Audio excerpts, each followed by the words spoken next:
மகாபெரிவாச்சரணம். இறைவனிடம் நாம் பிரார்த்தனைகள் வைக்கும்போது சில சமயங்களில் நம்ம என்ன பண்ணுவோம் அப்படின்னா, இந்த ஒரு கம்பேரிசனை வச்சு வச்சு நம்ம அந்த கேள்வி கேட்போங்க. கடவுளே, எல்லோருக்கும் எல்லாம் கொடுக்குறேன், நானும் அதே மாதிரி தான் இருக்கேன், நானும் 24 மணி நேரம் உழைச்சிட்டு தான் இருக்கேன், அதே அளவுக்கு தான் படிச்சிருக்கேன், ஏன் எனக்கு இந்த மாதிரி இருக்குது அப்படி நிறைய கேள்விகள் நம்ம கேட்போம். அதுக்கு கர்மாங்கிற ஒரு விஷயம் இருந்தாலும் நாம் வாழக்கூடிய வாழ்க்கை முறை எப்படிங்கிறது பார்க்கணும் இல்லையா? எப்படி வாழ்கிறோம்? சுயநலத்தோடு வாழ்கிறோமோ, பிறருக்காக வாழ்கிறோமோ, நம்மளோட வாழ்க்கையும் வாழணும், அடுத்தவங்களுக்கு கொஞ்சம் ஹெல்ப் பண்ணணும்னு ஒரு விஷயம் இருக்குது இல்லையா? அதை நம்ம எல்லாரும் பண்ணுறோமா?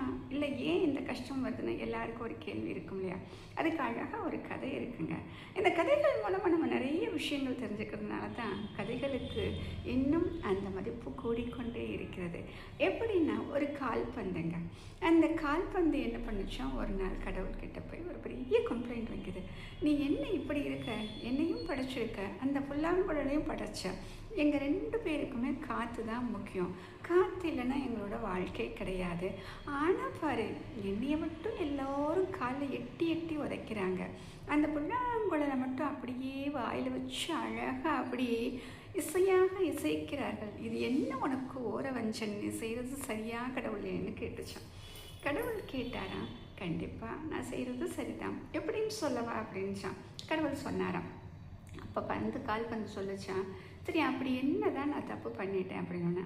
அங்கே தான் ஒரு விஷயம், 2 பேருக்குமே காற்று தானே ஆதாரமாக இருக்குது. ஆமாம், புல்லாங்குழலுக்கும் காற்று இருந்தால்தான் அந்த இசை இசைக்க முடியும், எனக்கும் காற்று இருந்தால்தான் மேலே எம்பி கீழே வந்து நான் விளையாடுவதற்கு உதவியாக இருக்க முடியும். ஆக இங்கே எங்கே தப்பு நடக்குதுன்னு கேட்டுச்சான்.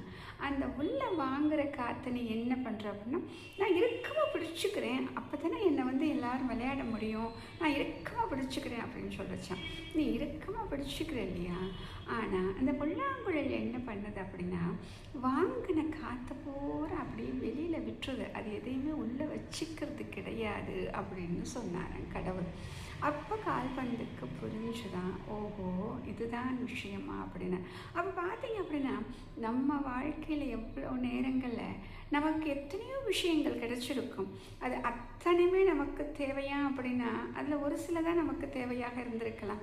மற்றவர்களுக்கு, அடுத்தவர்களுக்கு உதவி, அவர்களுக்கு இந்த விஷயங்களை சென்றடைவதற்கு நாம் ஒரு சின்ன ஒரு செயல் செஞ்சுருக்கலாம். அப்படியே சின்னதாக ஒரு கையை காட்டினா போதுங்க, அப்படி கூட நம்ம செஞ்சுருக்கலாம்.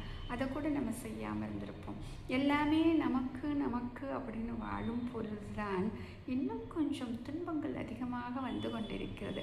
அடுத்தவர்களை பார்க்கும் பொழுது அவர்களும் நம்மை போல்தான் துன்பப்படுகிறார்கள், நாம் எப்படித்தானே ஒரு காலத்தில் துன்பப்பட்டோம் அப்படிங்கிற அந்த நினைப்பு நம்முடைய மனதில் வந்துவிட்டால் அடுத்தவர்களுக்கும் நமக்கு கிடைக்கக்கூடிய சௌகரியங்களில் ஒரு சிலவற்றை விட்டு கொடுத்து அவர்களை சந்தோஷமாக வாழ வைக்க முடியும்.